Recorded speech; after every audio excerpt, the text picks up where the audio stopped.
चारों तरफ पहाड़ी सिलसिले हैं, बीच में हम हैं, मिसाले गोहरे नायाब पत्थर में रहते हैं।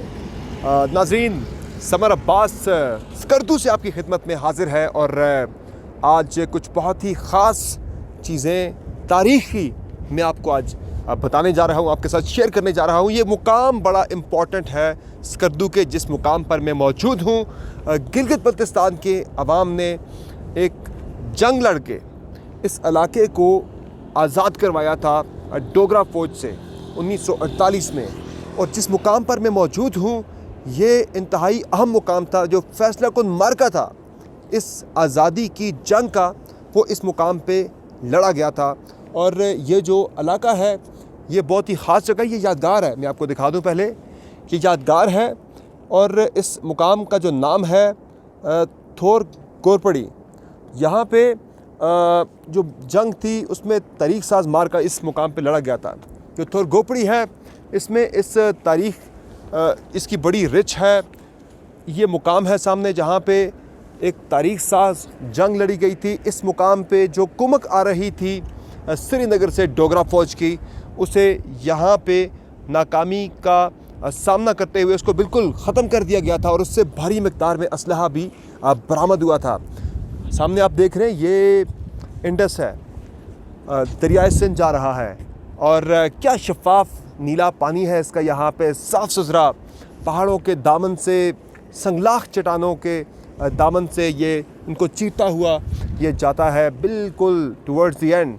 और इस मार्के की जो मैं बात कर रहा हूँ, मेरे साथ कासिम भट्ट साहब मौजूद हैं, सीनियर जर्नलिस्ट भी हैं और हिस्ट्री पे भी इनकी बड़ी कमांड है यहाँ पे। इनसे हम बात करेंगे, ये हमें इस मिशन के बारे में ज़रा मज़ीद डिटेल्स बताएंगे कि ये मुकाम किस वजह से और इसकी क्या क्या ख़ास वजह थी, और उस जंग में कैसे हमारे मुजाहिदीन ने एक कामयाब हिकमत अमली के तहत कामयाबी हासिल की थी। भट्ट साहब बहुत शुक्रिया, ये माइक आप लगा लें और अब आप हमें बयान करें जी कि ये जो मार्का थोर गोपड़ी था कैसे हमने जीता। शुक्रिया समर।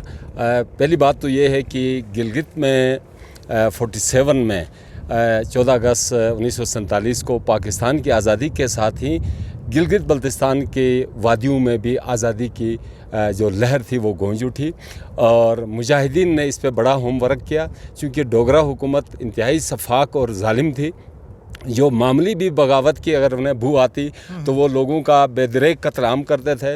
लेकिन वहाँ पे कर्नल हसन खान, मेजर एहसान अली और कैप्टन बाबर जैसे गैरतमंद कौम के जवान मौजूद थे, जिन्होंने पाकिस्तान के नारा जो था ला इलाहा इल्लल्लाह मुहम्मद रसूलुल्लाह, जिसकी बुनियाद पे पाकिस्तान का वो जो क़याम जो है वक़्फ़ पज़ीर हुआ, इस नारे को लेकर उन्होंने पहली मरतबा बगावत का गिलगित में आगाज़ किया।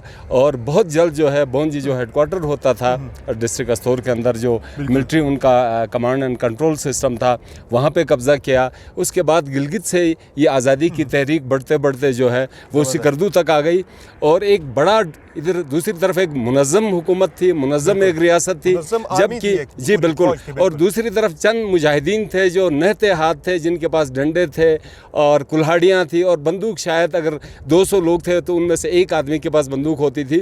अच्छा, लेकिन यहाँ पे जो मार्का था उसमें भी उन्होंने हथियार बहुत कम थे, लेकिन एक कामयाब हिकमत अमली थी और एक जज्बा था कि आज़ादी का, जिसकी वजह से उन्होंने यहाँ पे इस मुकाम पे जो कुमक आ रही थी श्रीनगर से डोगरा फ़ौज की, उसे बिल्कुल क्रश कर दिया यहाँ पे। ये मुकाम ज़रा आप बता दें हमारे नाजरीन को, ये जी बिल्कुल, जी बिल्कुल। मैं आपको बता दूं कि ये वो पॉइंट है जिसने जंग आज़ादी बल्तिस्तान में कलीदी किरदार अदा किया। चूँकि डोगरा फ़ौज के पास वसाइल बहुत ज़्यादा थे, अमनेशन, राशन और जो अफरादी कुव्वत थी रेगुलर आर्मी की वो बहुत ज़्यादा थी। उनको घेरने का वाहिद पॉइंट था ये थोर गोपड़ी, जहाँ पे हमारे सामने जो है, चूँकि इसकी लोकेशन कुछ इस तरह है कि एक तरफ जो है आपने देखा कि दरियाए सिंध मौजूद है, एक तरफ जो है दरिया सिंध मौजूद है, जबकि दूसरी तरफ खड़ी चट्टान मौजूद है और इंतहाई संगलाख पहाड़ है। तो मुजाहिदीन की जो पहली हिकमत अमली ये थी कि उनके पास टोटल एक मशीन गन थी, जो इन्होंने दरिया सिंध के दाएं जानिब फिक्स कर दी। ये सामने जो हम एरिया देख रहे हैं, जी बिल्कुल, इस टीले के साथ ही उन्होंने मशीन गन फिक्स कर दी, और कुछ मुजाहिदीन जो है वो इस पहाड़ के ऊपर चढ़ गए और जैसे ही बड़ी संगलाख चट्टान है, इसकी चोटी पे चढ़ के गए और पड़ी जो है ये एक पहाड़ को चट्टान जी को जी कहा जी जाता जी है। पड़ी चट्टान को लोकल पहाड़ लैंग्वेज को में बिल्कुल। कहा जाता है और थुर्गो इस पूरे एरिया का नाम है। थुर्गो तो पड़ी। यहाँ पे जैसे ही 350 से जायद जो है डोगरा फौज यहाँ पे पहुँची तो मुजाहिदीन ने दरिया इंडस रिवर के बाएं जानिब से मिशन गन के ज़रिए उन पे फायर खोल दिया और ऊपर जो मुजाहिदीन थे उन्होंने बड़े बड़े बोल्डर जो है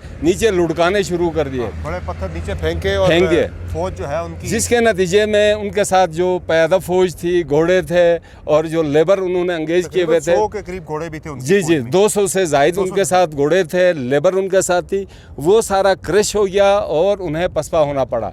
यहाँ पे अहम बात यह है, अगर ये कुमक सिकरदू पहुँचती तो मुजाहिदीन जिन्होंने सिकरदू को टेक कवर किया था उनकी जो का दिफा था वो खतरे में पड़ सकता था। तो इसलिए क्योंकि वो निहत्ते थे, इनके जी जी पास बिल्कुल असलहा था उस वक्त का जदीद असलहा जिसे कहा जा सकता है। यकीन करें कि ये जज्बे हुर्रियत था, ये शौक़ शहादत था जिसने मुजाहिदीन को कामयाबी अता की और इस वसी व अरीज़ खित्ते को आज़ाद करके पाकिस्तान के साथ कलिमे की बुनियाद पे गैर मशरूत तौर पे इखलाक किया, ज़बरदस्त उन्होंने इल्हाक किया। और ये जो आप निशान देख रहे हैं यादगार है, ये जो गोली बनाया हुआ है, बुलेट बनाया हुआ है, ये उसी मार्के को ज़िंदा रखने के लिए और आने वाली नस्लों तक इस मार्के की का जो तसलसल है उसको पहुंचाने के लिए इस बुलेट को बिल्कुल तामीर किया हमने गया। यहाँ पे 75,303 उनसे राउंड्स भी हमने ले लिए थे उनसे ना, जो वो लेके वहाँ से आए थे वो भी हमें हासिल हुए थे। चूँकि हमारे पास जो मुजाहिदीन थे उनके पास असलहा नहीं था, जी जी बिल्कुल, उनके पास से हमें 75,303 राउंड्स थे और 2 इंच और 3 इंच के मोटर गोले थे, MMG राइफल्स थी, जो कि हम उसके अलावा राशन वगैरह बड़ी हमने जो है ना उनसे ये सामान हर्ब भी जो है हमने उनसे हासिल किया था। और ये हमारे जो उसमें बल्तिस्तान के मुजाहिदीन हैं, कुछ उनके नाम सामने लिखे गए हैं। सूबेदार नजफ़ अली गाज़ी, सूबेदार हाजी मोहम्मद अली, सूबेदार हाजी मेहदी, सूबेदार अली नसीब, सूबेदार ग़ुलाम हैदर। और ये हमारे मुजाहिद फिर 6th Jammu and Kashmir infantry, captain Nek Alam, captain Mohammad Jan, lieutenant Mohammad Ali, Gilgit scouts के सूबेदार शाह सुल्तान, सूबेदार इस्माइल खान, सूबेदार अमीर हयात। और 100 मुजाहिदीन थे जिन्होंने इसमें हिस्सा लिया था।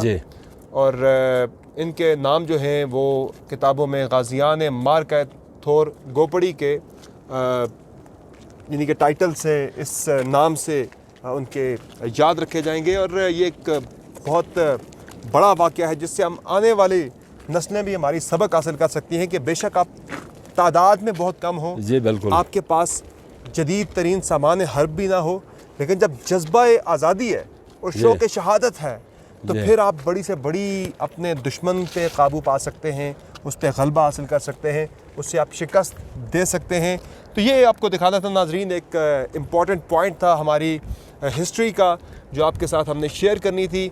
और कुछ हीरोज़ हैं जिनके नाम यहाँ पे लिखे गए हैं। इसमें एक चीज़ का मैं इजाफा करना चाहूँगा कि इस यादगार को, इस पॉइंट को महफूज करने के लिए जो पाकिस्तान पीपल्स पार्टी की हुकूमत थी 2009 में जो बनी थी, उनके जो चीफ मिनिस्टर थे सैयद मेहदी शाह साहब, उन्होंने इस मारिके की अहमियत और इस पॉइंट की अहमियत को समझते हुए यहाँ पे इस यादगार को तामीर करवाया है। ज़बरदस्त। ये इस तरह की यादगारें यकीनी तौर पर तामीर होनी चाहिए ताकि आने वाली नस्लों को पता लगे कि आज जो आपके पास वतन है, जो देश है, ये इतनी आसानी से नहीं मिला। इसके पीछे हमारे हीरोज़ की, हमारे मुजाहिदीन की बहुत बड़ी स्ट्रगल थी, उनकी मेहनत थी, उनकी जद्दोजहद थी, जिसकी वजह से आज ये देश, ये वतन, ये आज़ादी हम एंजॉय कर रहे हैं। और यकीनी तौर पे आज़ादी से बड़ी नेमत कोई नहीं। आज़ादी की कदर आज आपने जाननी है, पूछनी है तो उन अपने कश्मीरी बहन भाइयों से पूछिए जो आज मकबूजा कश्मीर के अंदर बिल्कुल उन्हीं हालात का सामना कर रहे थे जो कुछ देर पहले कासिम भट्ट साहब हमें बयान कर रहे थे 1948 में, जो यहाँ पे मुसलमानों के साथ डोगरा फ़ौज की तरफ से रवा रखा जा रहा था। हमारे इस दुआ के साथ कि मकबूजा कश्मीर के अवाम को भी आज़ादी मिले। इजाज़त चाहते हैं। अल्लाह हाफ़िज़।